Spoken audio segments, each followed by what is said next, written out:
The first article I'd like to discuss is this one here from Reuters, and it says that the Labor Department may delay 401k fee disclosure.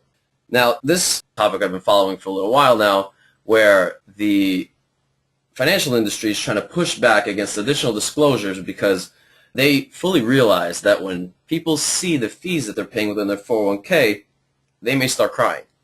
And it's been a well-hidden secret that over the course of 30 years, the amount that participants actually pay for their 401k plan could be quite close to astronomical.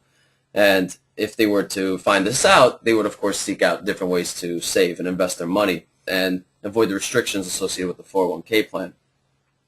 And of course, when I first started following the story, I was quite skeptical that this fee disclosure was going to go through as quickly as they're making it seem that it will. And here's the pushback. This is a great example of what the financial industry loves to do, especially when there's an idea such as this additional disclosure that would help participants and really clarify what they're getting into. Financial industry says, no, we don't want this, we don't want this. They come up with all sorts of excuses. And here's an example of that. It says companies with 401k plans and their employees may have to wait a little longer to find out what they're paying for their plans. It says the Labor Department may push back the April 1st deadline that 401k plan providers were given to comply with new rules about fee disclosures, according to several people who had spoken to officials at the department. Okay, well, those are indirect sources at best, but let's move forward. For 401k plan sponsors and participants, the delay means waiting 3 more months to find out what they're paying for their plans. The point of the disclosures is so that employers and ultimately employees know exactly what they're paying when they sign up for their 401k plans. It says critics argue that it isn't transparent what fees employers and plan participants are paying because much of it is buried in prospectuses and similar documents. So right now we're seeing already the deadline being pushed back, that the financial industry is saying, well, we don't want this disclosure. We want to take it slow, and we don't want to hit participants with so much information because, once again, they're not going to be pleased when they find out all the fees that are coming out of their accounts. It says, we are happy to work with the Department of Labor on expanded fee disclosure, but we need to know what it is we are complying with, said Lisa Beyer, the Managing Director of the Securities Industry and Financial Markets Association. And this is, of course, an organization which represents hundreds of broker-dealers, banks, and asset managers.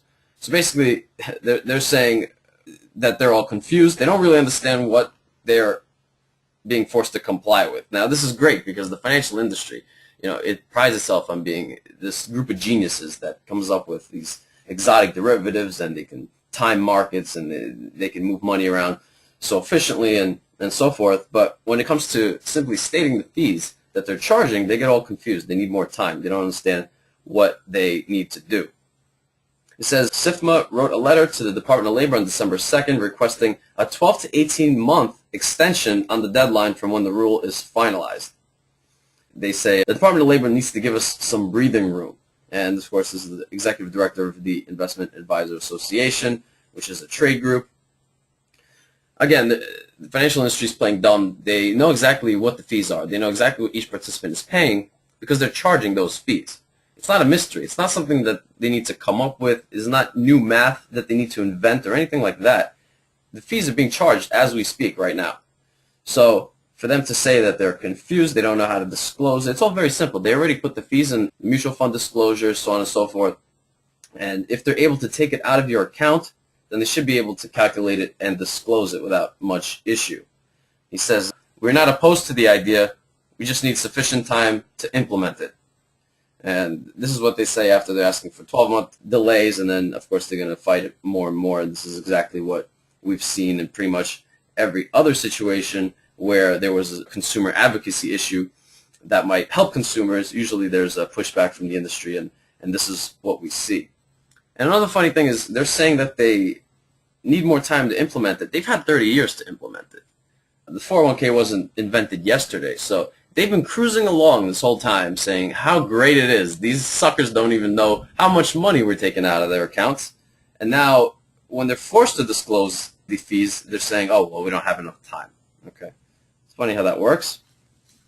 So we're going to see how this plays out. I want to continue to follow the story, but again, it's another example of what happens when we try to bring some disclosure and transparency to 401k plans, the industry says that all of a sudden they don't even know how to calculate fees anymore. That's one example of the pushback. Of course, there are plenty to choose from.